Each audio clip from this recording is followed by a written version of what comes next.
Hey everybody, Paul Jeff back here on the Dynamite Show after a much-deserved week off. Jeff won millions at the World Series of Poker.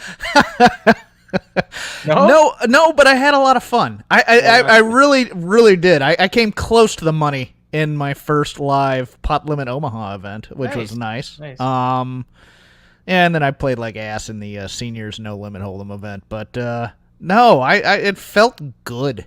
That was the weird thing, even though I probably shouldn't have ever wasted that money, but it felt good, and it was a learning experience too. You got to do it. You got to do it at least once. I wanted to do at least one World Series of Poker event before I died, and I did. And I did 2 of them, so I'm good. And my dad really wanted me to try one of those days too, because it's like I had been winning all these free rolls in Pot Limit Omaha, and it's like, well, you're pretty good at this. Why don't you go see how you stack up? So yeah, it was cool.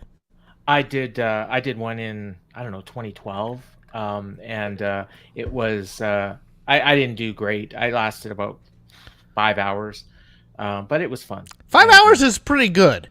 Yeah, I had won money the night before, so I was basically free rolling. It was like a $230 tournament, and I won $5,000. Oh, okay, yeah. So I took the $5,000 and I bought in for a decent level. Like yours were like 1,500 and 1,000, right? Which, I mean, that's a lot of money. No, mine were both 1,000. Both 1,000. Okay, so yeah, back then it's still money. It's still real money. I mean, don't get me wrong.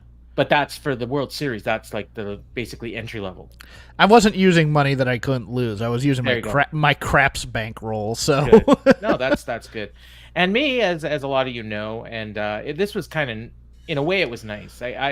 Emily, my daughter, had her surgery last Monday, and we were in the hospital all week. My wife and I kind of switching back and forth. One of us in the day, one of us at night, and but the outpouring of support that we got from the wrestling community was something else. Yeah, I saw a lot of big names. I read like every single message to her that we got before surgery. I didn't get to all of them after, because it was probably about 2 days before she really even knew what was going on, and by then I had so many. But I probably read her 1,000, and every video we got, I played for her before. There's a couple that we didn't play till after. A couple of people bought cameos for her, which was incredible. One of them was Danhausen. I mean, you know how much he charges for cameo, and somebody paid for that.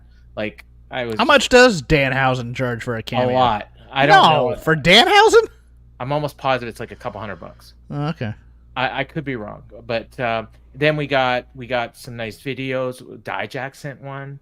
Nice. You just unsolicited. I got some really nice messages from some real famous people that I don't want to one of them would blow his cover if I said it, right. And we got a video just today from a longtime star in one of the 2 major companies, and this person just wanted, and it's not Becky, and she just wanted, she'd been thinking about Emily, and she wanted to send, I said she now, okay. So she wanted to send thoughts and prayers, and she's even sending her some presents, and it was really nice. No, that's great. Also want to give a shout out to Kevin and Jeremy. I thought they did a great job last week.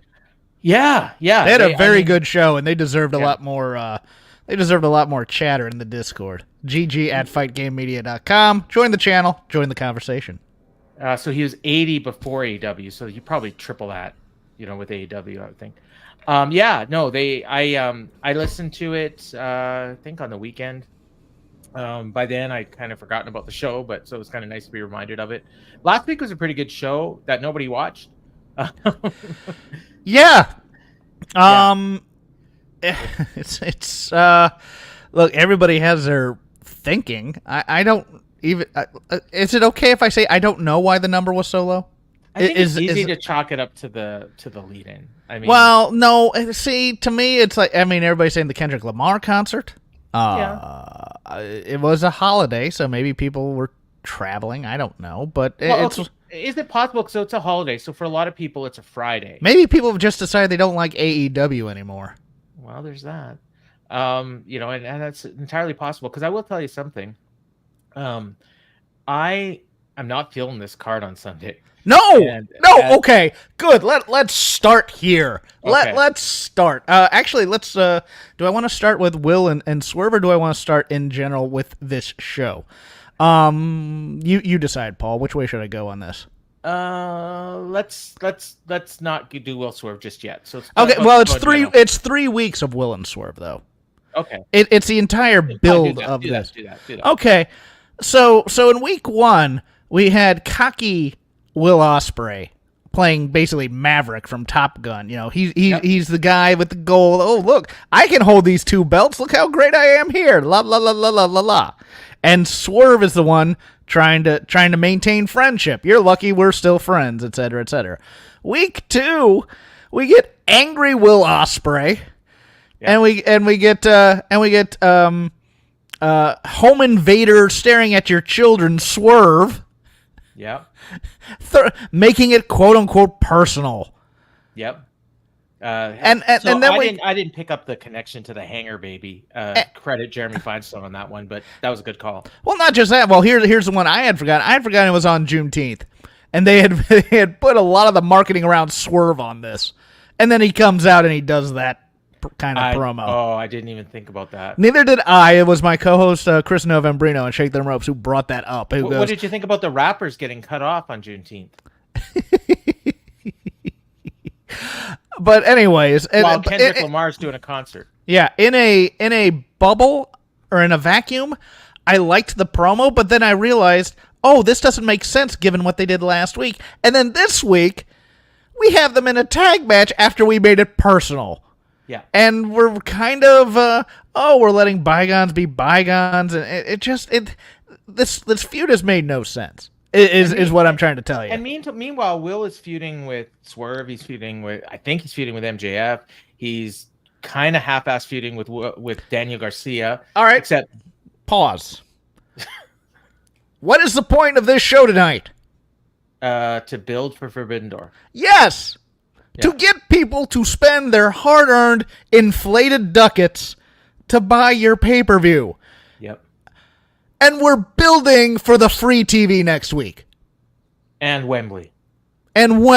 Maybe. Yeah. Because I mean, we'll get into it when we get into this segment, but what? No, I know that they've been critical of Toni for not plugging next week's show. This is not the week to plug next week's show. This is the week to plug your pay-per-view on Sunday so that people spend money to watch your pay-per-view.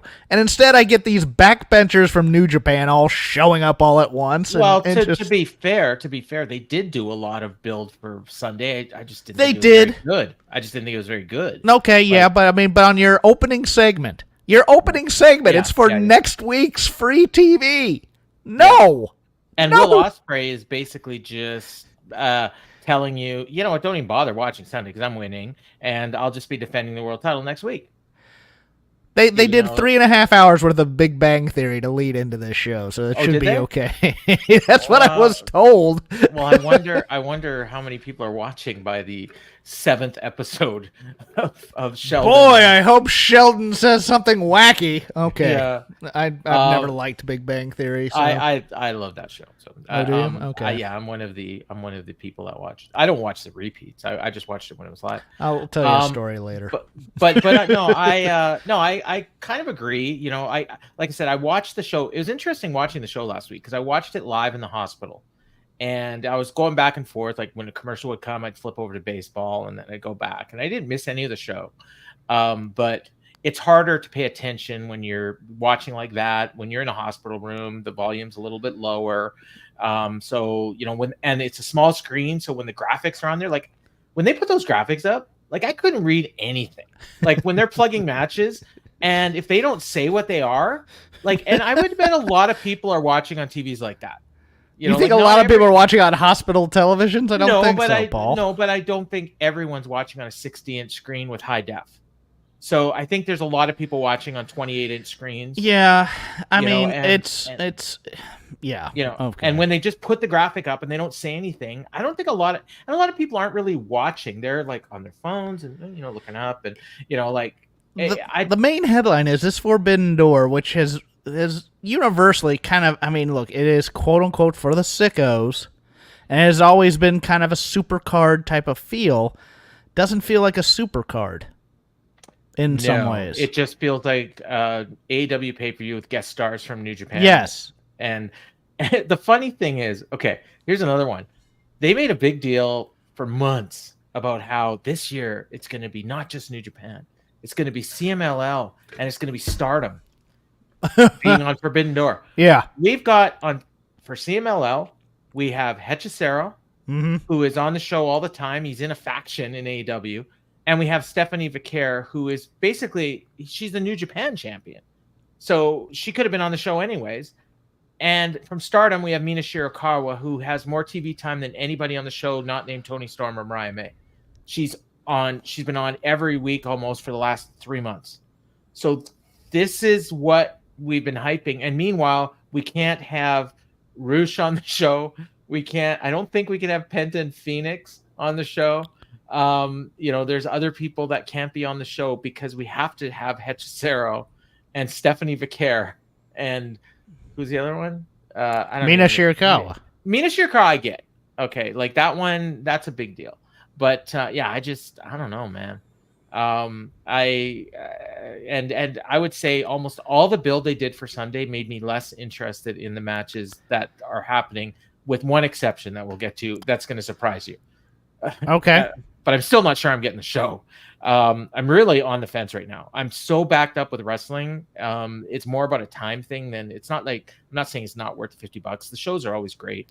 I just may not have time to watch it. And if I don't have time to watch it, why pay for it? You know what I mean? Like I may watch it like 2 weeks later, and by then, they're going to have moved on to 10 other angles.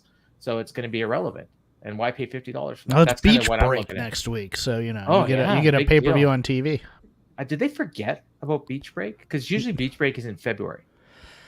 I think they're combining Beach Break and Shark Week. Yes, they are. Okay. But I think it's usually called something else. Like, don't they have like Fighter Fest and Fight for the Fallen, Fighter Fest? Yeah, those are all coming soon. But yeah, next week is Beach Break, presented by Shark Week on Discovery. We have corporate synergy that we need to get through there. So that's why we can't plug our pay-per-view. Okay. Yeah. So we had that. And then, just in general, like I said, I mean, this pay-per-view, I don't know, the product, going back to that rating last week, like a lot of it's got to be the product, right? Like, I guess we'll find out this week, if they get the great lead in, but there is the one thing. Okay. So, say it's not just the fact that they got a terrible lead in, because by the end of that show, I think they were down to 423,000 watching the main event between Pac and Claudio Castagnoli. And right there, we had Antonio Cesaro and Adrian Neville in a main event on cable TV in 2024, and 423,000 people watched. I am going to be fascinated by the quarters for that Zack Sabre Jr. Kyle O'Reilly match. That was a great match. I loved it. Yeah. But I could see everybody going, I don't want to watch grapple effing. Fair enough. And then what about the main event? Gates of Agony? Yeah, exactly. Yeah, it's like, okay. That's like a Rampage opener. I'm sorry. Like, when I turn off a go-home show for a pay-per-view, I should be excited to see 4 of the matches that are on the show, and I don't know if I am, but it's one of those things where it's like you're getting good wrestling, and that's great for the 35-year-old wrestling fan.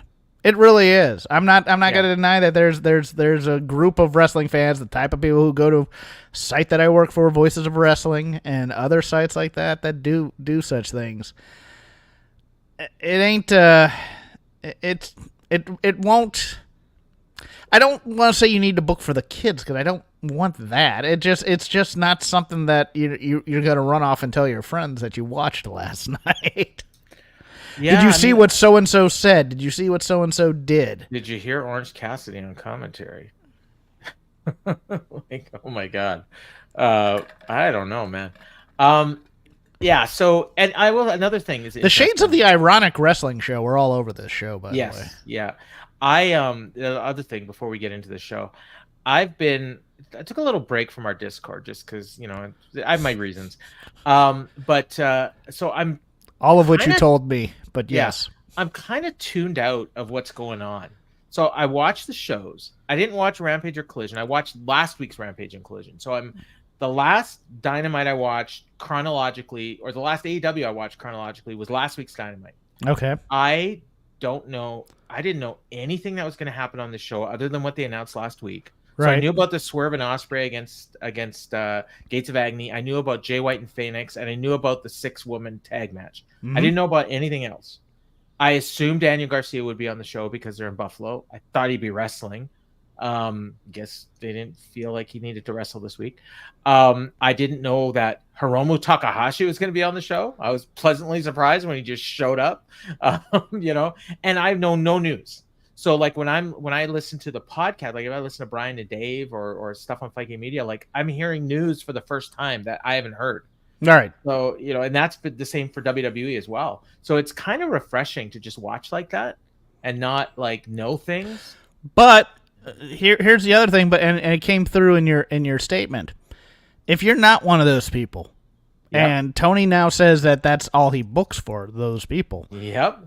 The sound of you being lost was right there. Yeah, and we'll get to that in the show. But I mean, lost. And it's not even necessarily a complaint. Like when I see Hiromu show up unannounced, like what do I care? Like I mean, I didn't like it doesn't hurt me, and I don't think Hiromu was drawing any viewers anyway, so I don't. No, but he seems to be. I mean, but it's a big deal. That could be a big deal. Yes, that's what I'm saying. I mean, I think Naito was originally supposed to be in this 6-man tag, and he put the kibosh on it. It doesn't work for me, brother. Doesn't work for me, brother. Yeah, I there was a lot going on this show, let's get to it. All right.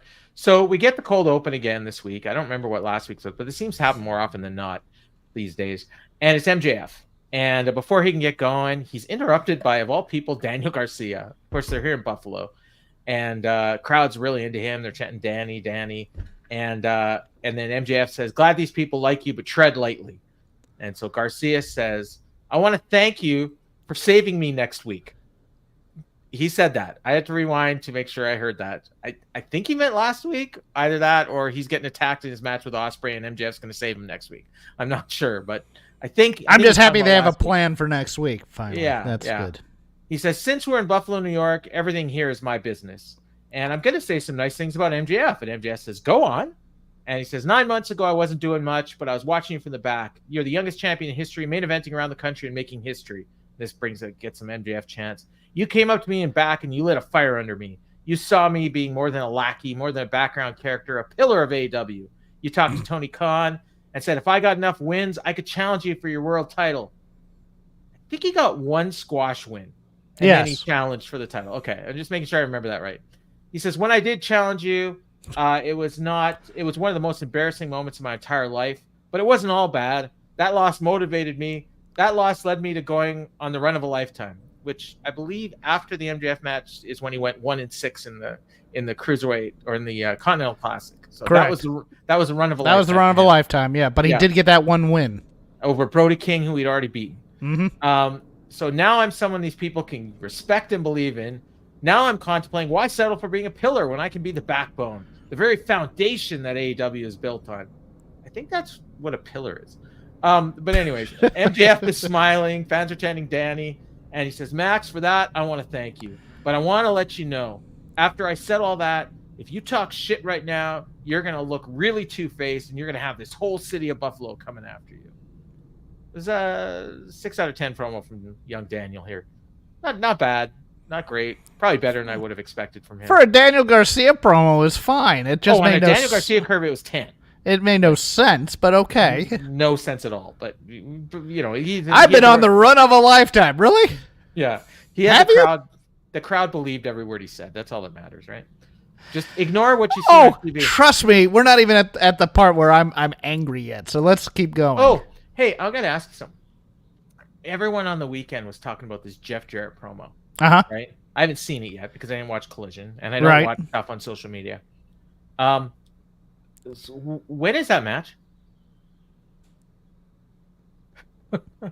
Who's he facing? He's facing the wild card. Yes, he's facing the wild card, but we don't know when. We don't know who it is. In the Owen. Yeah. Whenever the Owen is. Well, the Owen is tonight. They had a match tonight. Well, yeah. So it'll be on eventually. The finals are in 2 weeks. I'm guessing. Well, it's a match that will happen probably at Beach Blast then. Yeah. So then the finals are the following week. I don't know. Okay. Paul. Yeah. And stop it, Dad. I don't know. Because here's the thing. Jarrett promo was supposed to make you forget everything you've seen for the last 2 years because Jeff Jarrett's now a babyface. And this is Daniel Garcia. Forget everything you've seen. Yes. I've been winning all my matches. We do this a lot in AEW. Don't go to cage match. Don't go to cage match. That's just a character I play on television. This is the real me. So, etc., etc. Is on next week's Dynamite. So then the winner is going to face, I assume it'll be on Collision then. That following week. My favorite part were the people going, "Why is Jeff Jarrett in the Owen?" I just went, people just need to stop that crap." But he can't win. Come on. If it wasn't for a world title shot, I'd say give him the win. Give him the Owen. Let him run around. Interesting week for somebody I always wanted as a surprise entry in Too Cold Scorpio, but nevertheless, let's keep going. So MJF says, first of all, MJF two-faced? Come on. And he says, I didn't come to talk trash. I came here to shamelessly shill Forbidden Door. I'm going to wrestle a guy who looks like a poorly dressed comic book character. And then he blew the date. Yeah. Well, I didn't write it down because I don't really care. And then he plugged Memphis on July 6th as well. MJF's return to Collision.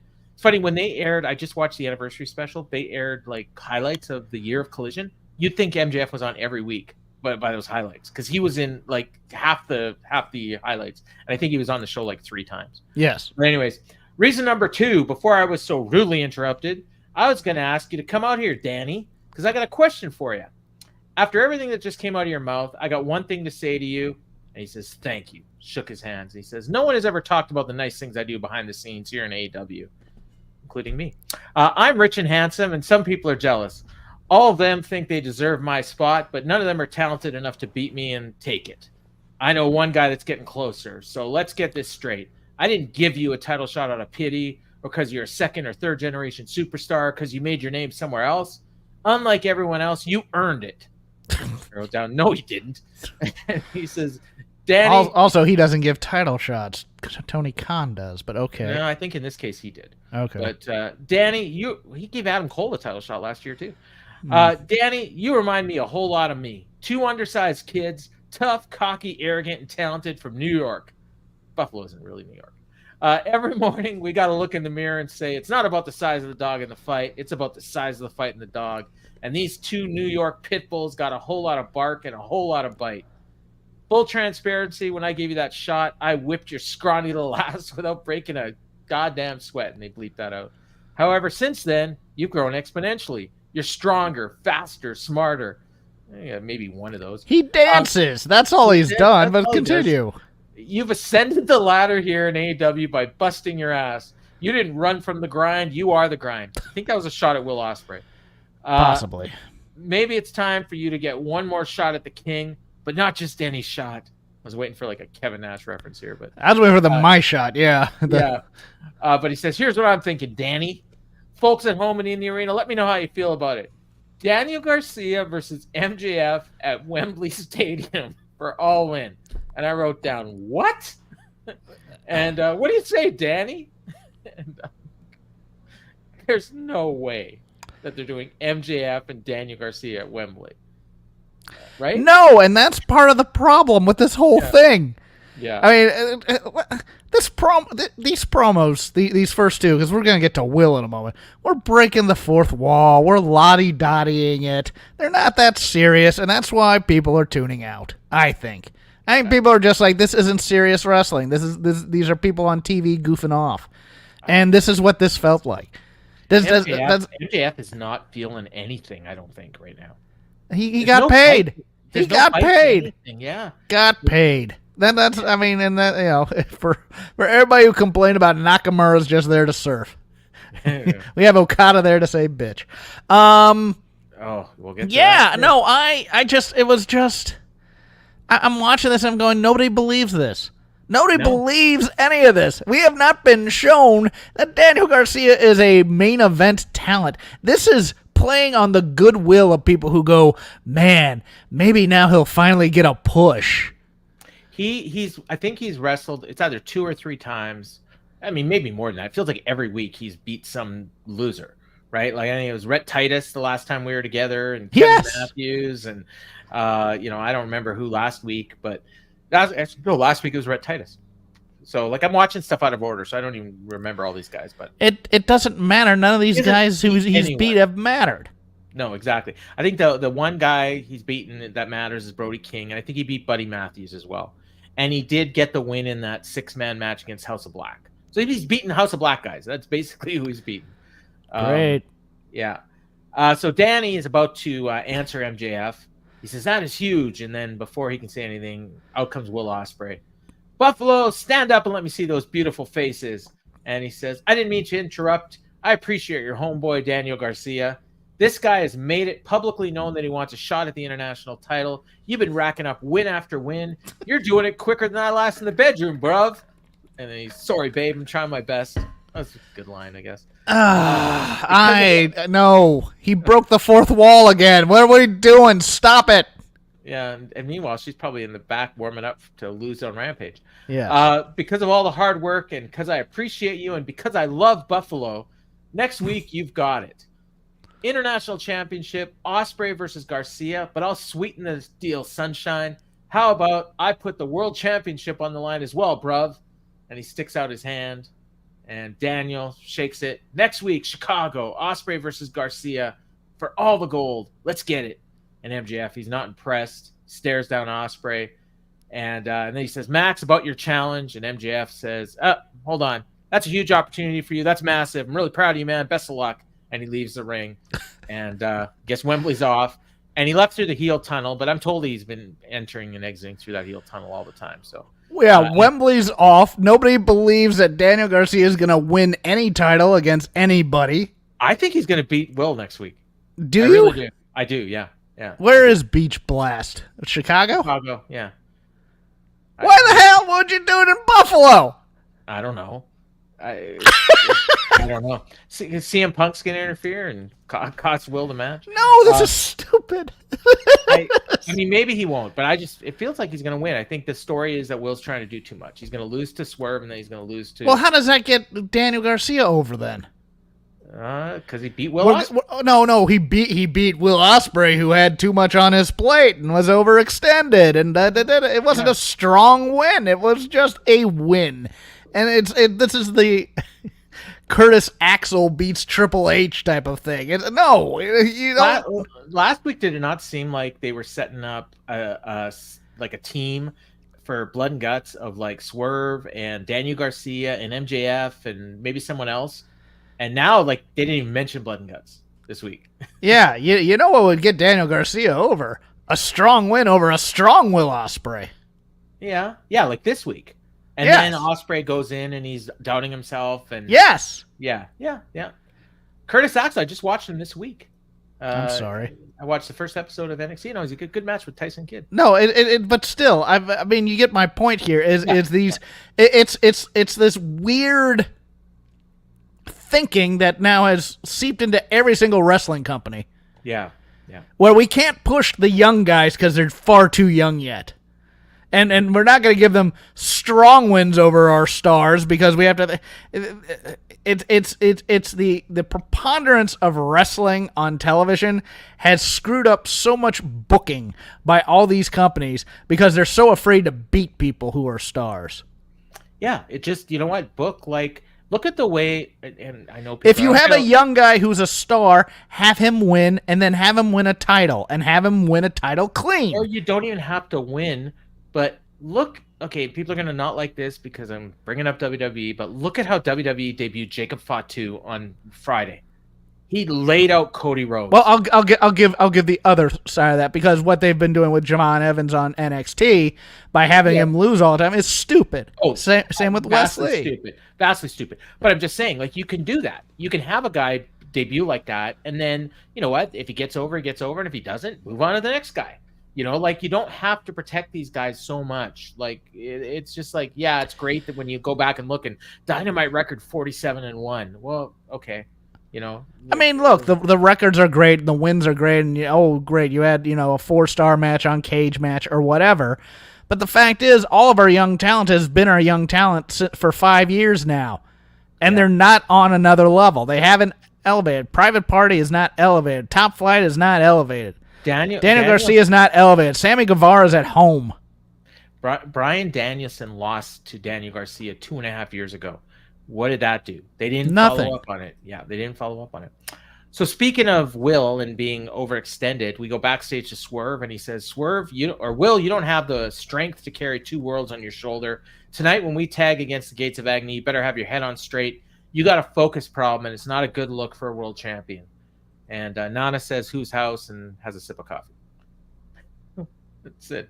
Or whatever imaginary beverage is in there, because there's nothing in there. Oh, well, he might be drinking. There's nothing in that cup. Okay. Well, one day there's going to be something in that so cup. He can throw it. Yes, exactly. And dance. And next we're 20 minutes into the show, and we haven't had any wrestling yet, but we did get a wrestling match, and I was not aware it was happening. Jon Moxley, Claudio, Castagnoli, and Wheeler Yuta of the Blackpool Combat Club against Bushi, Titan, and Hiromu Takahashi of the Los Ingonobles. No, that wasn't Bushi. That wasn't Bushi. That was Shingo Takagi. You're correct. Why did I write down Bushi? You're correct. Yeah, it was Shingo. I got to change it. New Japan historian Jeff Hawkins. Thank you. Yeah. I got to change this and hope I didn't write down Bushi anywhere else.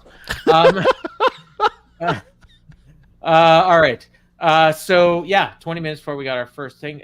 Hiromu's first time on Dynamite, I think. And again, I didn't know any advertising. Apparently, Toni mentioned it on Twitter yesterday, but I'm not. I don't. Yeah. Why would you want to do that? And maybe even import a bunch of stuffed cats for people to buy. There you go.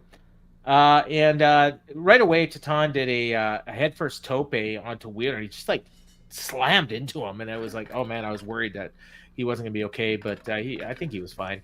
There's a New Japan ref, so they flew a New Japan ref in for some reason. They went through a commercial. Crowd was pretty dead after it. Bryan Danielson was on commentary, and he didn't say much of anything. Although when what's his face Shingo did a brainbuster on somebody, on Wheeler, Danielson said, "I don't want to take a brainbuster. I don't want to take that move on Sunday." And I think he should talk to Jericho and then just say, "That doesn't work for me, brother." Isn't that what Jericho said last week? Yes. If you don't want to take a move, just say that doesn't work for me, brother. But yeah, it was just they're just a random match with a bunch of people doing stuff, and then all of a sudden, Jon Moxley goes and grabs a chair and hits Hiromu in the back with a chair. I have no idea why. It's not like it escalated or anything. It's just I think Moxley said, "I'm done with this match," and that was it.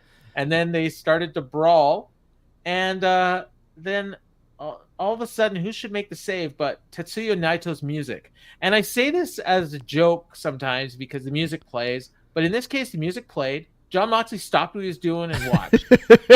And he watched. And then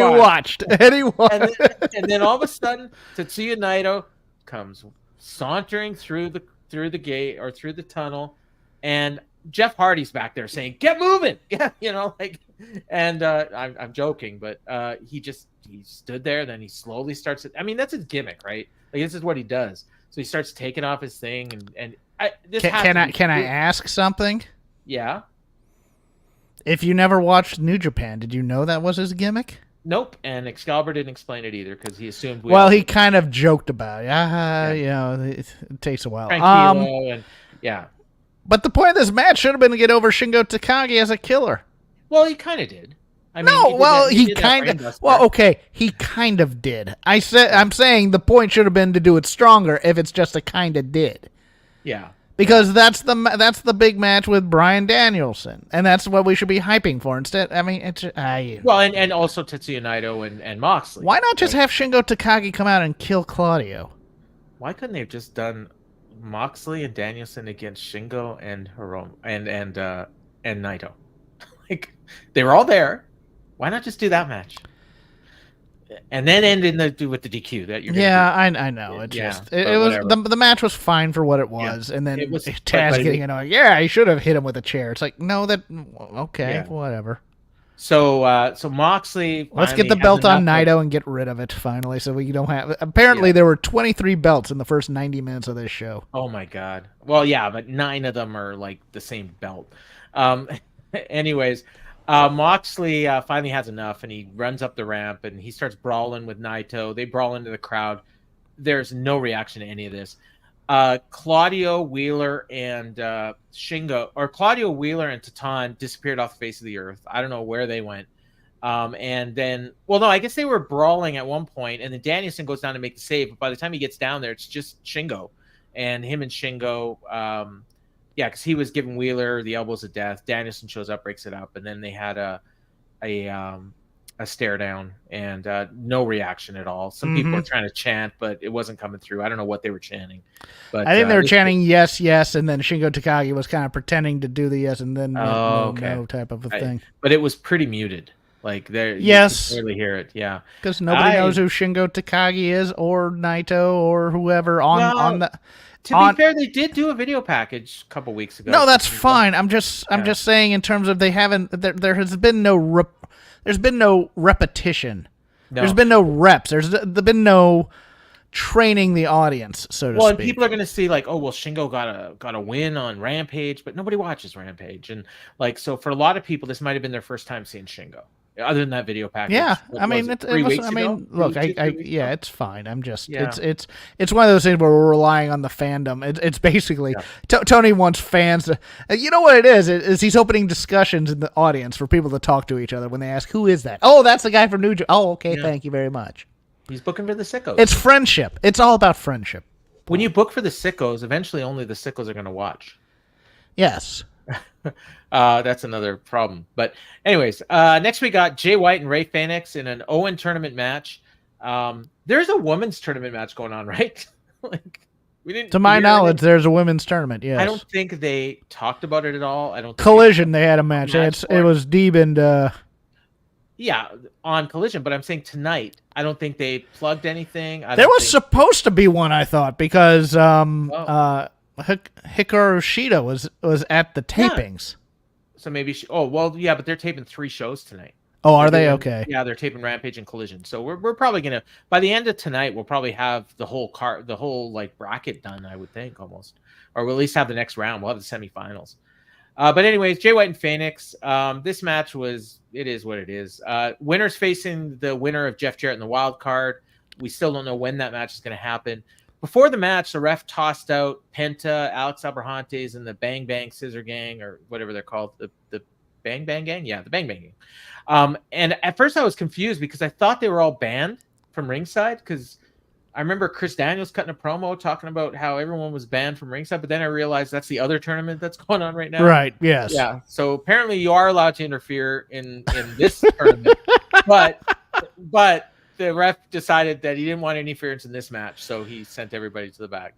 And they just had a match. It was nothing. Like, I mean, it was the bare minimum of what Jay White and Rey Fenix would ever do. I think they were trying that because Teton was on this show. Oh, okay. That Rey couldn't really do anything. So this was the most Jay White of Jay White matches. Yeah, and Rey Fenix might as well have been like, Serpentico. Yes. Like, I think there was a deal made. Okay, you can have him on the show, but he can't do anything spectacular. Deal. And he didn't. And that was it. And Jay White, I wrote down he kept going for the Blade Runner, but then eventually he just hit it. And then he took forever to cover. So I figured, okay, well, Phoenix is kicking out. Nope. That was it. He just hit the Blade Runner and won. I don't know how long. Like, it just felt like it barely had started and it was over. So yes, I was very surprised by this. But Jay White advances, and he's going to face Hangman, or I mean, whoever the wild card is in the next round, or possibly Jeff Jarrett. But it's going to be Hangman. I think we can safely assume at this point, but we'll see. So the Bang Bang Gang comes out to celebrate, and they've got all their belts with them. So I think this is where you got up to your 23 belts, because they got 9 belts between them. And then Taz is quick to remind us it's really just one set of belts. And the patriarchy interrupts the party, and Christian had a stare down with Jay White. Crowd's chanting, "He's our father." So apparently the patriarchy are going to be baby faces in this feud, which is baffling to me because everyone else in this stable is a heel. Shayna is like the most hated person on the roster practically. Nick is a great heel. Luchasaurus is whatever. Are they? Because I think the Bang Bang Gang may be the baby faces in this one. Well, the crowd were chanting, "He's our father." Okay, so no, that's true. I don't know. Like, maybe they're just gonna let the crowd decide. Yes, but that's a problem. That'll go well. Yeah. I think Christian is naturally the more likable of the two because people like Christian. Like, they love this father thing. They like him being a jerk. Yeah, they do. And Jay White, they just don't like Jay White, period. Like, he's a hateable person. Yes. Like, they like his wrestling, but yeah, he's a good heel. Speaking of good heels, we got a couple guys that aren't. Matthew and Nicholas Jackson backstage pumping up their sneakers. They said, we got to address some business. Nick, he says, last week I brought some foreign objects in the ring and the Acclaim took advantage of me. And they used that to beat us. And Matthew says, yeah, but we're still the AEW Tag Champs. Okada's still the International Champ. And after Forbidden Door, the scapegoat Jack Perry will be the TNT Champion. Isn't there a tournament for the TNT title going on? Like, I don't know. To get into the ladder match. Yeah, isn't there like 2 more people that still have to be decided for that match? I have no idea. Oh, I don't either. And they didn't talk about it. But anyways, it doesn't matter because Jack Perry's winning anyways. Next week, the Elite have decided to insert their very own wild card into the Owen Cup tournament. So they literally just retconned this. Yep. They just said, okay, we've known about this wild card for 2 weeks. Now they're saying it was the Elite that put the wild card in there. I don't know if I like that or not. It just feels lazy to me. So because of how they did it, the natural assumption would be that it's going to be Hangman, except he's not going to be with the Elite because of the fact that they picked him. But I think it's going to be a double Swerve. And really, like, he's going to pretend like he doesn't like them, but he's actually going to be with them. Yes. I think it's how that's going to. And he's going to be the 5th for Blood and Guts. Blood and Guts. And he's going to pin Swerve. Unless they belt Ospreay. And if they belt Ospreay, then all these plans go out the window. But I think the setup, I believe what's going to happen is Hangman Swerve at Wembley? Yeah, for the belt. Hangman wins the Owen, and he beats Swerve at Blood and Guts. He submits Swerve at Blood and Guts. So that's the setup for, and then now people think, okay, now he's got his win. So he could win or he could lose. If he goes in and cold against Swerve, everyone's going to think, well, he's got to win because he's not going to lose 3 straight times to Swerve. But if he beats him at Blood and Guts, then maybe now now people are going to think, well, maybe Swerve's going to retain. I'm fine with that. I just don't understand why they never announced that the Elite was inserting the wild card in the Owen earlier. I mean, like when they first did it. Yes. Yeah. And so that means people are thinking, oh, well, maybe it's going to be Moxley after he loses the title to Naito. Maybe it's going to be Will Ospreay. Well, it's not going to be either of them. Will's got a match next week. It's not Will Ospreay. It's somebody that the Elite wants in there, so it has to be Hangman. It has to be, or someone new. Here's Sammy Guevara. Oh, God, that could be. I mean, maybe it's Jay Lethal. Toru Yano. Yeah, Jay Lethal wouldn't be bad, but I mean, they're not doing that. You'd insert Lethal into the tournament against Jarrett. Okay, yeah, if that's the Elite. Just screw him with guys, right? All right. And he says the wild card is going to bring the championship back to the Elite where it belongs, and we'll have all the power and all the gold. Yeah. Is that what gives you power in wrestling? Is it? Okay. Apparently, if you watch TNA in 2010. Yes. It could be Ricky Starks. Could be. Yeah. It won't be, but it could be. All right, so the Acclaimed are out, and apparently Excalibur says they're not scheduled. I hate when people do that. They did their full entrance with no rap, and then they went to commercial, and then they come back, and Caster he started like he was going to do a rap. He's like, yo, listen. But then he just did a promo. Last week, the Acclaimed fought the Young Cucks, and he said this like 3 times, and every time they bleeped it. I think he was hoping for a chant. Yeah, he's not getting it. And the results surprised no one. I think it probably surprised a few people. The People's Choice pinned the World Tag Champs, and we earned a World Tag Team title shot. Young Cucks, we exposed you for the soft-assed, self-important EVPs that you are. We proved that you guys can't run the TV production. You can't run the company. We're getting up in that ass, and we're getting those titles back, and that's a mic drop. And the crowd is just bored for this. And I just watched a promo that they did on the anniversary show, and it was worse than this. And they were talking about the Bucks' virgin asses, and they're getting all up in them. And it's like, I don't want to hear this crap, and I don't think the fans do either. I just want to hear him do his rap, and he's not doing that, so they don't like him. But then Anthony Bowen says, all we aim to do is to beat you two. And I have no idea what word he said. I wrote down entominozzles. Is that a word? Is that what he said? I have no idea. He says, all we want to do is beat you to whatever word he said one more time. Nick, you're talking about cheating. Don't make excuses because you all have none. We've been strategizing about the best time to issue this challenge. And when we do, you're going to be looking at the new 2-time tag team champions. And I haven't had a chance to say this in a while, so scissor me, daddy ass. And then before they can do it, they're cut off by someone talking. And every time this happens, I don't know who it is. And it was Okada. Like, I should know by now. When I hear a voice, I don't recognize it. I actually thought it was going to be Brandon Cutler, but yeah. Well, I know his voice, and I knew it wasn't him. So, yeah, it was Okada, and he says, scissor me, bitch. And the crowd all laughs because he said indeed. And that's a little bit of a deep cut for some of you youngsters. Nick, I want to thank you for that Rainmaker. Or Nick says, thank you for that Rainmaker. And he says, first item on today's agenda. And then Matt starts to get mad at the crowd. And he says, we're trying to conduct business. So he stole Christian's line. And he said, the three of us challenge the three of you pricks. The Elite versus the Acclaimed and Daddy Ass at Forbidden Door. And I'm like, good God, no. Like, please don't do this match. And Billy Gunn grabs the mic. And he says, I got no idea what you were saying because these people all think you suck. And he says, as such, I'd like to kick all three of your asses myself. I know how to deal with EVPs. I'm kind of a big deal. But I happen to know a president. And who do we get on the screen but Hiroshi Tanahashi? And he cut a promo. He says, I'm coming to open the Forbidden Door to fight you and the Elite. And he talks about Okada being his biggest career rival. And I'm thinking, okay, now it's a little more interesting. He says, the Scissor Ace is coming. They cut to Okada, and he's laughing. Like, it's like, gee, washed up Tanahashi. So, yeah, bring it on. And Tony Khan signed the match. So it's the Elite and versus Tanahashi and the Acclaimed. I don't think this makes the card better, but I suppose if I was local and I wanted to see Tanahashi, kind of like us in Vegas, that would be kind of cool to see Tanahashi live, but that's about it. Like, I'm not buying this pay-per-view for Tanahashi. I don't know. No, it's going to be the Tanahashi party match. Yeah. And Okada and the Elite get the night off. That's fine.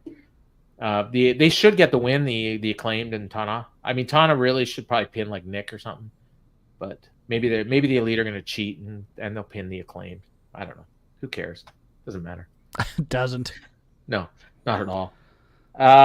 We go backstage to a remarkable. Actually, that's another problem with Forbidden Doors. None of these matches really matter in the hierarchy because Naito's going to take his belt back to New Japan. New Japan's going to be New Japan, and we just go. It's nothing of real consequence. Probably not. I mean, I suppose theoretically, Mercedes having two belts is a big deal. Somebody's going to be the TNT champion, so that kind of matters, I guess.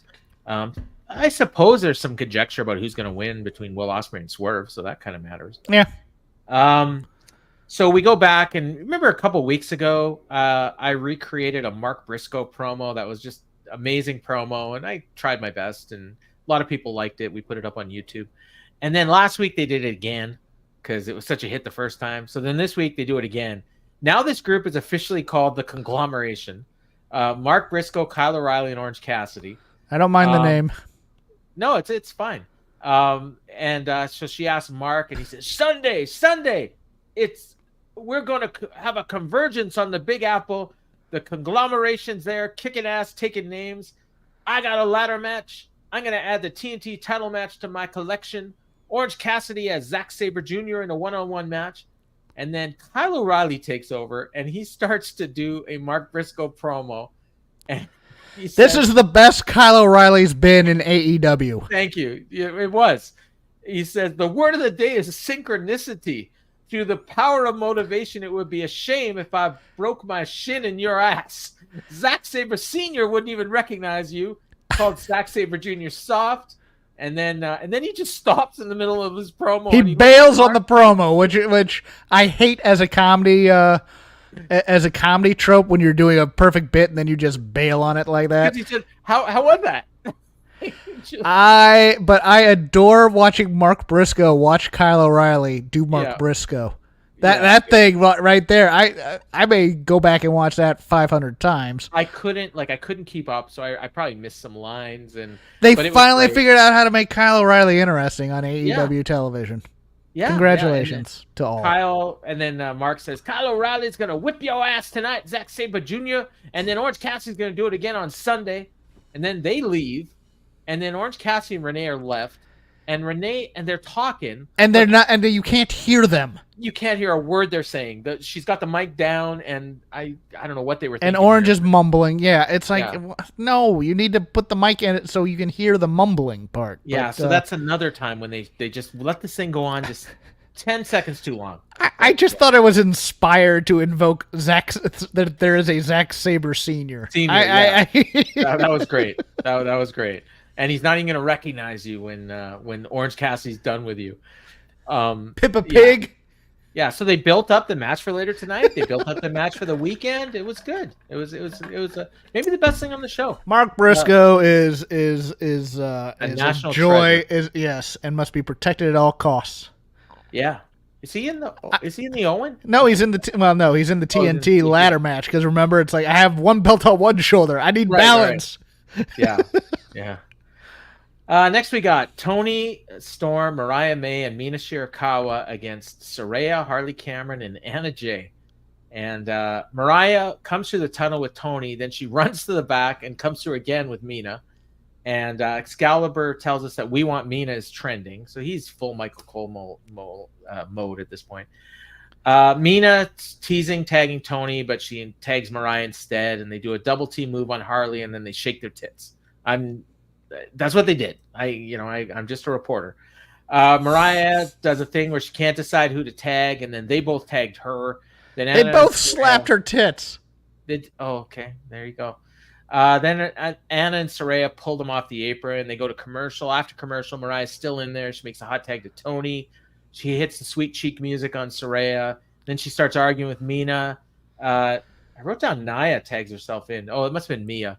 Yes. Mina. Yeah, Mina tagged herself in. Yeah, Nia Jax tagged in. That would be something. Harley gives her a backstabber. Mariah broke up the pin, headbutted her. Anna Jay gave her a flatliner. Thez pressed by Toni. Mina hits a spinning back fist on Saraya, and then she hits another one on Harley. Shakes her boobs some more, and then give her a Mina driver and got the pin. That was something. We had two world title challengers teaming together in this match, which was a theme on the night. I'm going to say something that the Stardom people aren't going to like, I think. Okay. I think both Anna Jay and Harley Cameron were better than Mariah May in this match. Maybe. Harley was great. Harley was perfectly cromulent, as I like to say. No, she was doing a lot of, she had some timing spots in there that worked, but like when she did when Mariah did like the spinning side slam and just landed weird with Harley Cameron on there, I was like, oh, what? No, I don't think you're telling me you don't put Harley Cameron, or not Harley Cameron, but Mariah May in Wembley. Oh yeah, no, she's winning this tournament. No, well, it's happening. I mean, whether it's a good idea or not, it's happening. And Anna Jay's actually quite improved over the last 6 months or so. I don't understand. She's going to be great when she goes to NXT. Yeah. It's one of those weird things where we don't give enough credit to people who have actually improved within the system because we don't see it enough. But man, Anna Jay's really kind of either been doing side work in terms of improving or something, because it's on her to improve now that she's actually signed to a TV contract. So yeah, but look, this match was fine, and I have a. Like, Saraya is just cashing a check at this point, which is fine, get paid, but it's funny to me because it's just the number of excuses people have given me about her over the years. But the match did what it was supposed to do. It built to the pay-per-view, so I was fine with it. Don't tell anybody this, but Saraya's never been any good. So you can write Paul at Paul Ace Fontaine on. Yeah. Elon Musk. So after the match, Mariah May went and got some champagne for Toni and Mina, and they reluctantly toast. Then they danced. Mina and Mariah hugged, and then Toni grabs Mariah, starts dancing with her. Mina grabs a champagne bottle, and she goes to hit Toni with it, but Toni moves out of the way, and she just levels Mariah. Mariah's dead. Crowd's chanting, "You fucked up." Mina and Toni stared at each other. Aubrey, they look like they want to fight. Aubrey tells them to save it for Sunday. Toni's checking on her. Refs are holding Mina back, and Toni screams at her, "How dare you do this?" And, the problem with this feud is I'm not sure who we're supposed to be rooting for. Like, I know they're fighting over Mariah, but who do we want Mariah to end up with? All of them. Oh, so we want a three-way. Yes. That's what we're rooting for? Okay. Yes. Okay. So how is that accomplished in this match? It's not. It doesn't matter. It's one of those weird things, or it's kind of a poorly built in some ways. Okay, so you know what? Like, three-ways or love triangles can work. Yes. I mean, but the thing is, you have to establish, okay, like, you think the big one was Stephanie, Triple H, and Kurt. They're all going to end up together, Paul. This is going to be one big stable in some way. For a while, I think. Well, they team tonight, so yeah. I mean, so they team so they can do the breakup so they can get back together and team. Yes, that's what's going to happen. Is it going to go back to Stardom and we never see her again? No, that's probably going to happen too. It's like, oh, we'll send Mina back. We'll break off Mariah. Mariah will win the title at Wembley, and then we'll just forget about it. Someone caught me saying "indeed," so that was good. But it was actually Funaki who said it, I think. Yes, it was. Not Shinoku. All right. Notable thing here, they went to a video package for Mercedes and Stephanie Vaquer, but before that, they plugged the countdown, which usually airs on TNT, but this week it's airing on YouTube. Oh, okay. So that's something, I think. The fact that TNT doesn't even want to air it is because usually they put it after Rampage. Is there soccer on TNT this week? I have no idea. Okay. Yeah. But, I thought that was interesting. But they do a video package for Mercedes and Stephanie Vaquer. It's pretty good. She says she's coming for the title that was meant to be hers and to show why she's the greatest of all time. Stephanie says your arrogance is just plain offensive. Mercedes said, your title is mine. I'm the Heffa. I'm the CEO of women's wrestling. This match is for both belts, bitch. I've been training and working my ass off to get that title. It was supposed to be mine. This is a great video package. I really was. Stephanie says she's going to be the first ever AEW TBS and New Japan Strong champion. And Mercedes said there's a price to pay when you mess with Mercedes Moné. She finally got the catchphrase right. Yeah. Yeah. And so it's good. And then she used it again in her follow-up promo where she says, Hola, Stephanie Chica. I flew to Mexico to watch your... I don't know. That's a perfect heel movie, even though she's the babyface in this feud. I think she's the heel. I'm not the sarcastic Spanish. Yeah. I loved it. I flew to Mexico to watch your title match. I'm here at Dynamite, but where are you? You must be salty after I beat you in Mexico. So she does her same catchphrase again. There's a price to pay when you mess with Mercedes Moné. You have a match on Saturday on Collision right here in Buffalo. The TNT champion will sit ringside for your match. And then this Sunday, I'll right my final wrong. 2-belt Moné, because she changes everything. Or 2-belt Moné, she changes everything. So another catchphrase. I'm actually very looking forward to that match. I think it's going to be really good. Might steal the show. Will Ospreay and Swerve will probably be Will Ospreay and Swerve will be the best match on the show. Not TNT, for the people that like those kind of spotty monkey fests, that TNT title match probably really good. I think you meant Spot Monkey Fest, but okay, continue. What did I say? Spotty Monkey Fest? Spotty Monkey Fest, yes. I got to clean this up before tomorrow. All right. Next, we got a Learning Tree segment, and I did watch this because, cheap plug, I'm doing the Brian and Vinny show tomorrow, filling in for Vinny V, so I had to watch this segment. And it actually wasn't too bad. It was Big Bill had a mic, and he says, Joe, Hook, Shibata, look what you did to our apple. Brian Keith's there in a sling. I have no idea why. They didn't tell me, and I didn't watch Collision. They showed it right after this. Did they? I didn't see it. Oh, okay. I don't remember them showing it, but you know what? They might have said this past week, and that's usually my cue when they say this past week is to fast forward. So if I missed it, that's on me. You missed it. Okay. So they injured him anyways. So he says, you took him out, and then you challenged us to a 6-man tag, knowing we no longer have our third man available.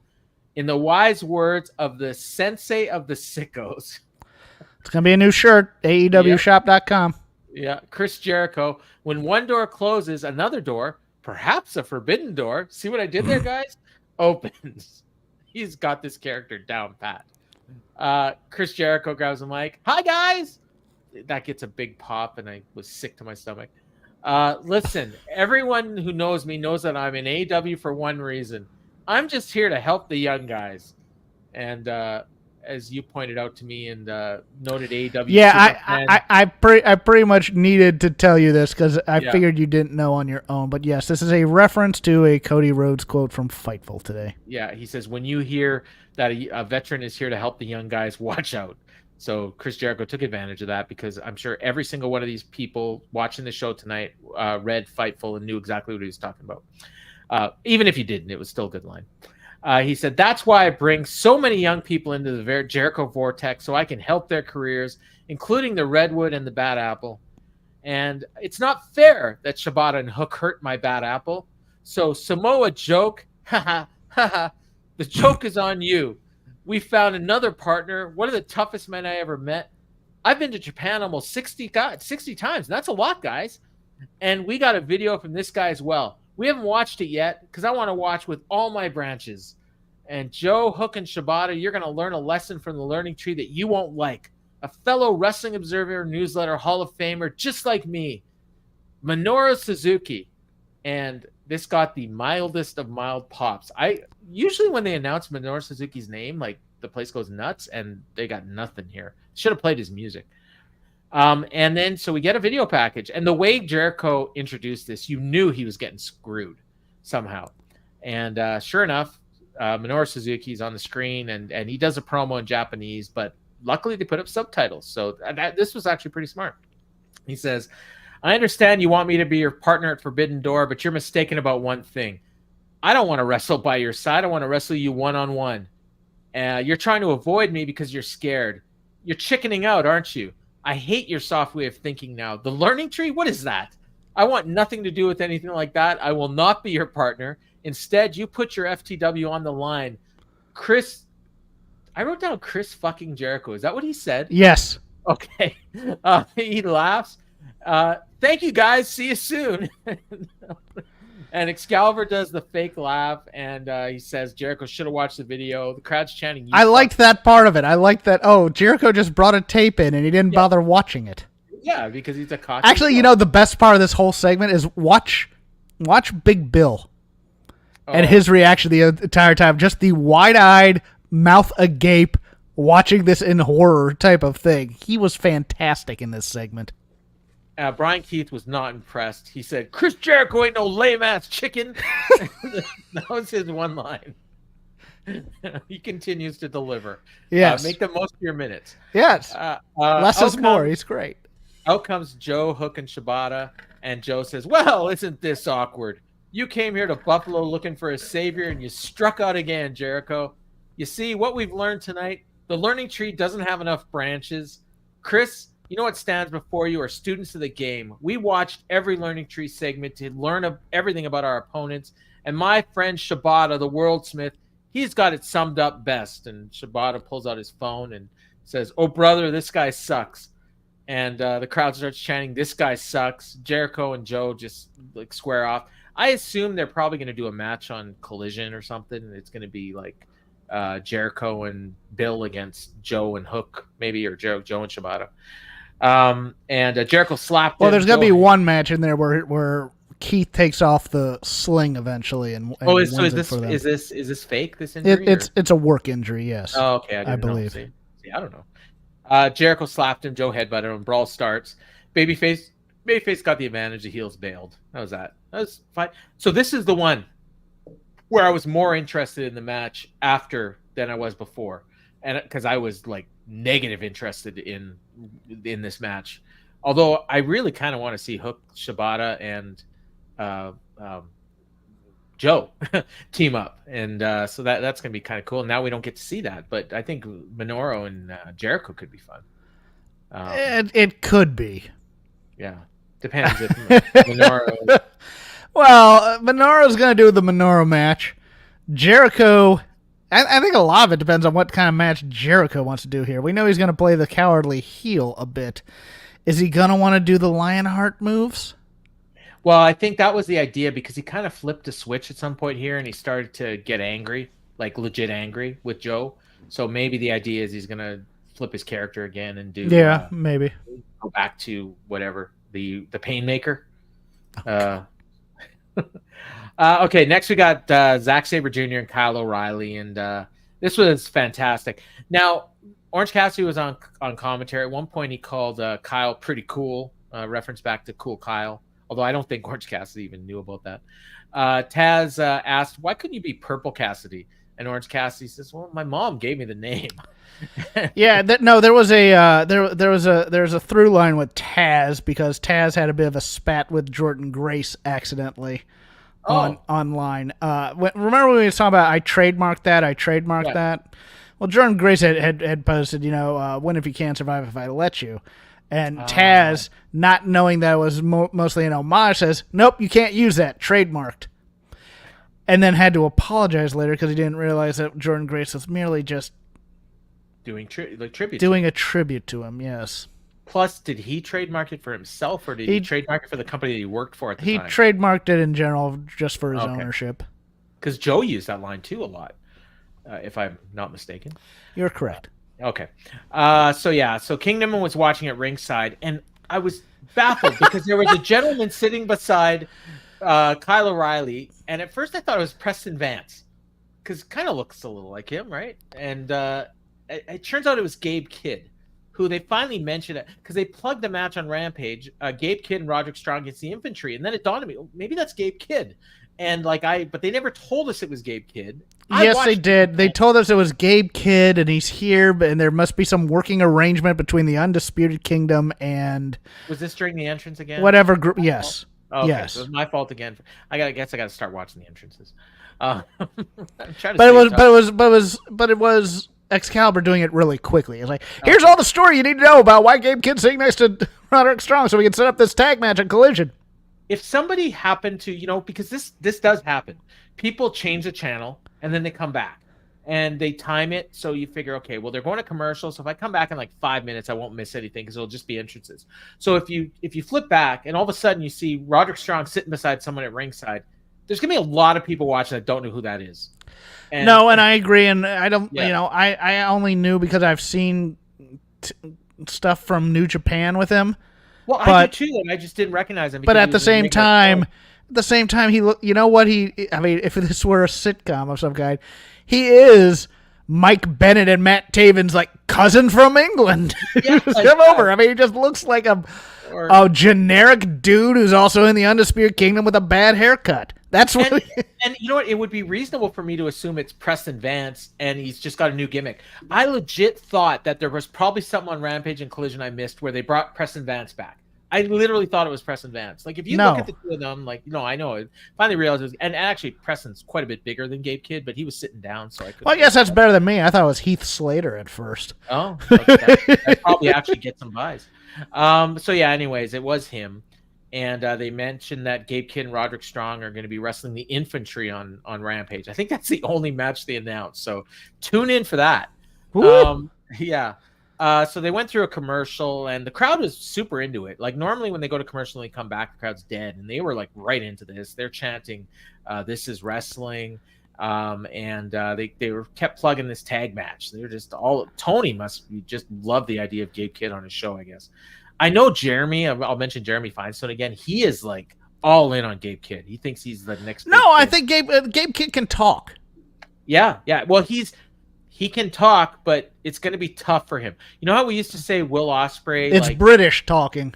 No, he swears a lot. Yes, and that's what I meant. Yeah, but it's like what's that movie? Lock, Stock, and Two Smoking Barrels. Like, it's like that. Like, yeah, he's a Guy Ritchie character. Yeah, he can't do 3 words without swearing, so it's gonna be tough. Yeah, it's the only match they announced for Collision, and they were already breaking up the team during the match. Yeah, they're arguing. But yeah, they did like just a ton of reversals, and they're going ankle locks into arm bars and back and forth, and the crowd was like, it sounds almost like it would be boring, but the crowd was super into it. And at one point, they both threw kicks and that missed, and then they connected.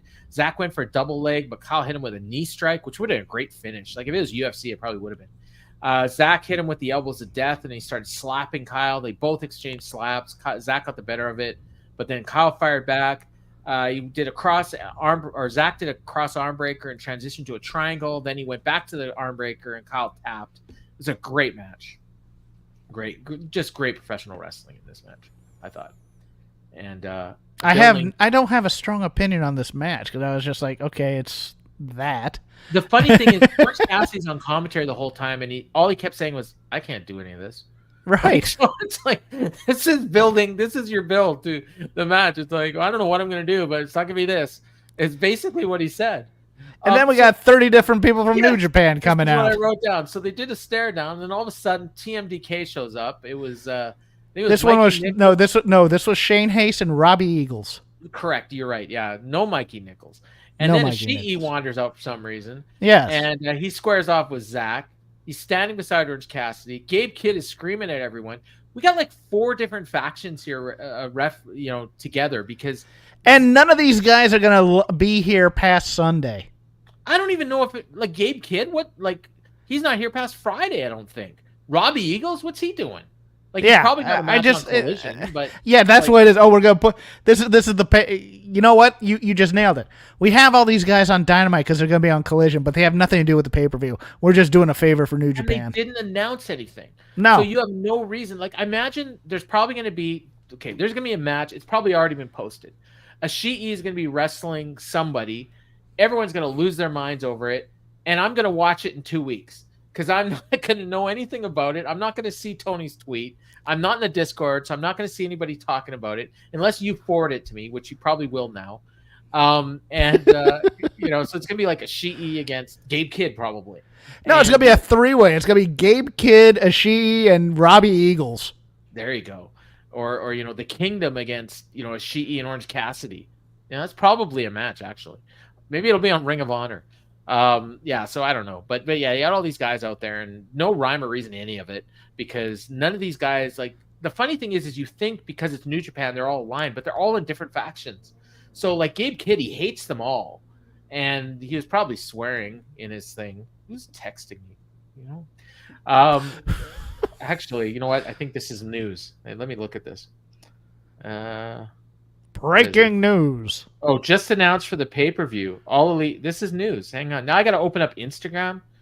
Oh. Yeah, great. Can't announce it on the TV show. Willow Knight and Tom Nakano against Chris Statlander and Momo Watanabe. Who are Tom Nakano and Momo Watanabe? I don't know. It's Forbidden Door. All right, next. There we go. That's a match that's on the buy-in. So... Sorry for all you Momo Watanabe fans or whatever her name was. Sorry. Wow. Did I get it right? Yes, you did. You did. Oh, okay. Tom Nakano? I think it's right? Tam Nakano, but you're probably right on that. Oh, because I'm thinking Tom like Tama. Yeah, okay. Beach Break next week in Chicago, presented by Shark Week on Discovery. Did I get that plug right? Are we going to get money for this? I don't think so. They didn't do, if they did a rundown of Forbidden Door, I didn't see it. They did. I mean, they announced a bunch, throughout the show, they would plug certain things, but they never did a rundown like that. They should have just done a rundown of the card. Yes, that drove me nuts, man. Yeah, but they didn't, so that's fine. They don't want us to buy it.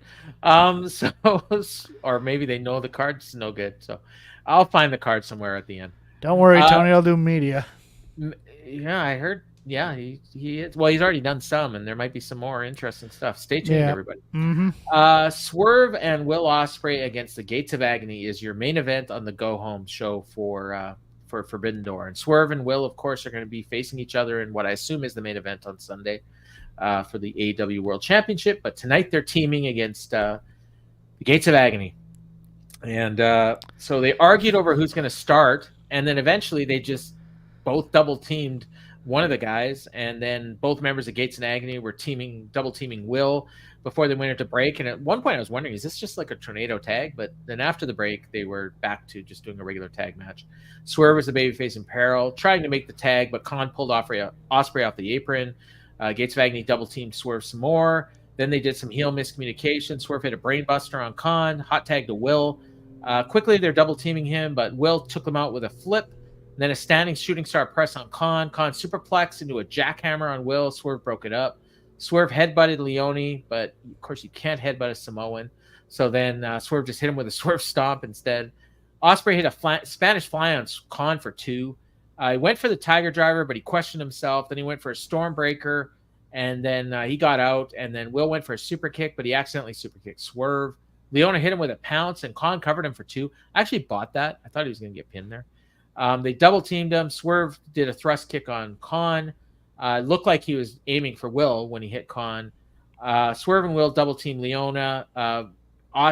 Ospreay hit a Poison Rana and an Os Cutter on Leona, and I thought that was a finish, but Leona kicked out, and then Swerve stopped Khan from blocking Will, and Will just stared at him for a while, and then Swerve did that arm breaker spot, and then he hit the hidden blade on Toa Leona and got the pin, and I guess like I kind of was distracted a little bit because I was writing some stuff down for the show, and then did Will grab the belt? Is that why Swerve got mad at him? Yes, he did. Yeah. He did the same. See, he did the thing he did on week 1 that I was talking about, where he grabbed. He was doing the cocky. Oh, look, I got both belts now. Yeah, and then Swerve didn't like that, so he laid him out. Yeah, and, I'm still trying to get over that they gave both Gates of Agony main event costuming, because this is their big moment, as if we haven't seen the Gates of Agony every week on this show. But I like the traditional Cameroon garb on. I didn't like the kickouts. Like, I don't know. But. Yeah, no, you know what? It wouldn't have been the worst thing in the world to give the Gates of Agony a win here. Well, after that miscommunication spot, like yes. I thought that's why I bought it. Yeah, because I thought that made sense. And then but if you were going to push the Gates of Agony as a legitimate tag team contender, but you're not going to, so don't. I mean, yeah, but no, I thought about that a bit. It's like, yeah, why not pin a guy here after the miscommunication? I guess they're saving Will's first pinfall loss, probably. But I mean, still, really argue with that. So I mean, natural booking. Will gets laid out here, so I mean that would lead you to believe he's winning the title on Sunday, but yes, sometimes it doesn't mean that. I have no idea, to be honest with you. I think Tony could be panicking over ratings. I think he's going to wait to see what these ratings are to decide. So you think it's still up in the air? Yes. All right, let me look at the card here and let's run dead. I don't think it's going to be 500,000 or whatever it was. What was the number last week? 502. No, it's not going to be that, but I don't think they're going to be up to 800 either. No, I think it's going to be around 7 something. Maybe 675. Probably. But if that's the case, I could see Tony putting the belt on Will. Probably like a 0.23 maybe in the demo. All right. This is, when was this posted? June 26th. That's today. Okay. This is okay. So we've got Swerve Strickland versus Will Ospreay for the AEW World Title. So I'm gonna officially predict Swerve's gonna retain here. What do you say? I say if the number is in the 500s, it's Will. If it's not, it's Swerve. Okay, fair. That's sound logic. John Moxley and Tetsuya Naito for the IWGP World Heavyweight Championship. Naito, take that crap belt and go home. John Moxley will get ready for blood and guts.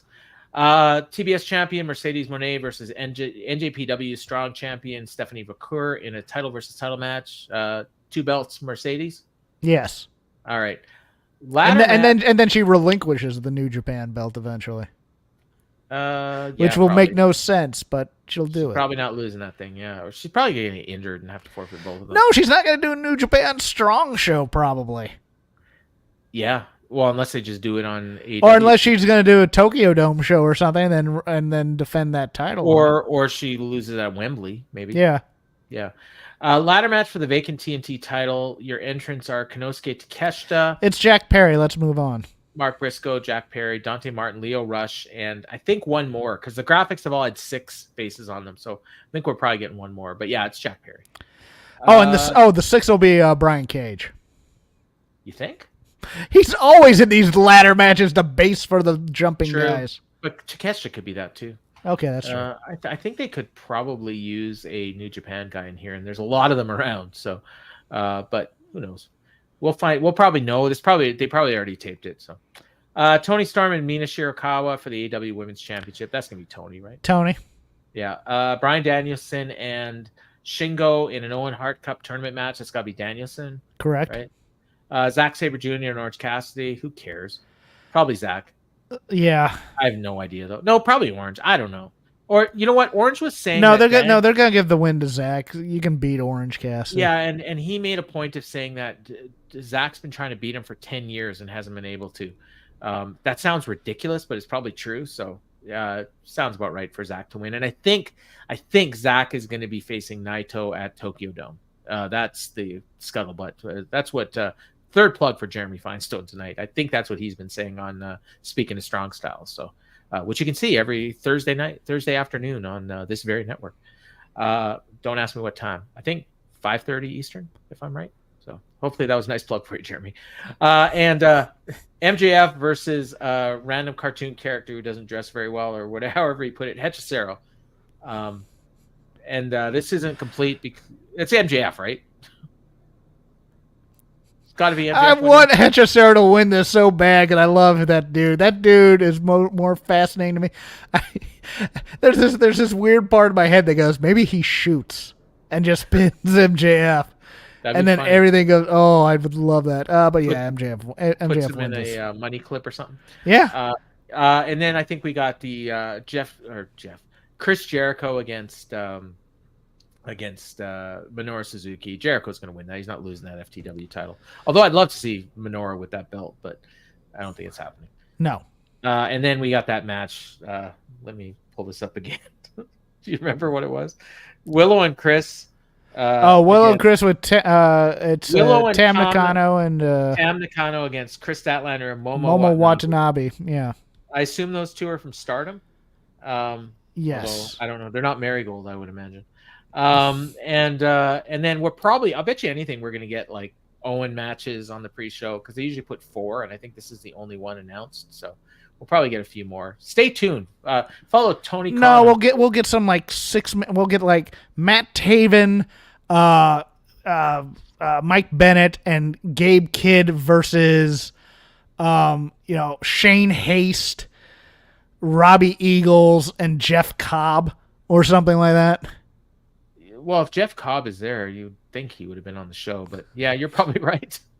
Or actually, you know what? Mikey Nichols. It'll be Mikey Nichols, Shane Haste, and Gabe Kidd versus the kid, and then versus, some weird best friends amalgam adjacent thing with Tomohiro Ishii. Maybe, yeah, because I mean, all these guys. Rocky Romero, Ishii, and What if Rocky Romero's the wild card? No. You know what's funny about? Okay, can we go back to this wild card thing and how the Elite are picking the wild card? When's the last time we saw Jeff Jarrett on TV besides that promo? Do you remember? It was TV. It was when Sanjay Dutt and Jeff Jarrett and Jay Lethal and Satnam were accepting money from the Elite to go up and injure Bryan Danielson. Yes. And now Jeff Jarrett is in the tournament and the Elite are putting up a wild card against him. Maybe Jeff Jarrett is the wild card. He's wrestling himself. Yes. Maybe it's Satnam Singh. You know what? I had thought about that for a moment. He's been getting a ton of squash. And then he could get the rematch against Bryan Danielson. Oh my God. This is the Satnam push we've all been waiting for. You know what? If it's Satnam Singh, oh no, I was gonna say I'd buy the pay-per-view, but it's probably gonna be after the pay-per-view. I think what's gonna happen is that match. Jason, I think, put in there somewhere that the match is next week. So Jeff Jarrett against the wild card is on Beach Break or whatever the hell they're calling that show next week. And so I would assume the winner faces Jay White on Collision, and that makes sense too because Jay White's the Collision Cowboy, and then they have the finals on the following week's Dynamite in Calgary. So that makes sense. Yeah, right? but if you're gonna fight, I mean, I don't see Hangman going to Collision, but okay. Well, he's gonna have to. I guess so.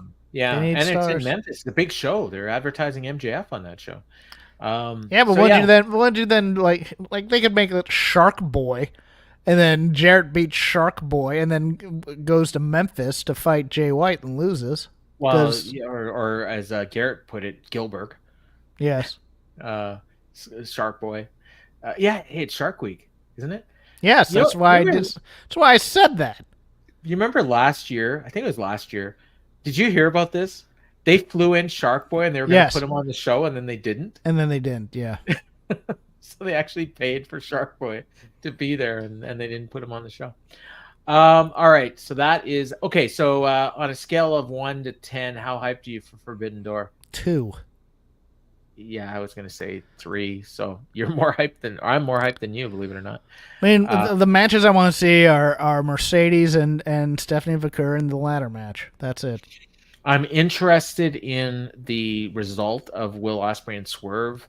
I know it's going to be a good match, but I really don't care to see it. Danielson and Shingo, I mean, it sounds fun, but I'm just not terribly feeling it. I think that why I'm not in the Will Ospreay match, because it's going to be that he could have hit the Tiger Driver and he didn't. Yeah, that's probably the finish. And then what's going to happen is he's going to hit it at some point to win the world title or to turn heel. Yes. Where was Don Callis tonight, by the way? With Trent getting a new black suit. Hey, he's got to be on this show too, doesn't he? Maybe he's the wild card. Please no. He's probably already lost in the tournament. I forgot about it. I don't. There's too many tournaments going on right now. Okay, let's wrap this up. We almost hit our time here, and I got baseball to watch. So I'm like, I'm gonna go watch paint dry. That'll be as much fun as watching baseball. Like MJF, I got better things to do than wrestle this jobber on Sunday. Right. All right. What do you got this weekend? Oh, my plugs. Oh, you can follow me at CrackGame13. I do a show on Voices of Wrestling called Shake Them Ropes with Chris Novembrino this week. We'll be previewing Forbidden Door. I'm sure Chris could care less. I have no idea what his Vader Club match is because he hasn't told me yet. I don't know what's going on. We're going to try and do a show. It'll hopefully be out Friday or Saturday on all your pod-catching things. I'll do an hour or so, and we'll go through all the news, including, I had headlines that I'm writing down, and I've forgotten them right now. This is a hell of a plug. This is better than your Finestone plug, though. So, yeah. My Finestone plug was good. Jeremy, I just... so I actually do have stuff to plug. I as I mentioned earlier, I'm going to be on the Brian and Vinny show, filling in for Vincent Verhey tomorrow night on the F4W network. So you can check that out. I think we're on the YouTube channel at 11 Eastern.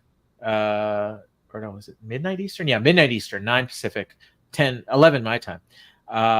And Alpha Omega says best of luck to Emily. So yeah, thank you as well.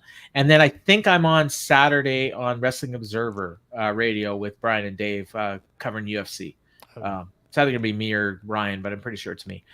So yeah, you can tune in for that as well. You can hear myself or Ryan Frederick. Either one will be good. So for Jeff, I've been Paul, and this has been the Dynamite Show. Forbidden Door.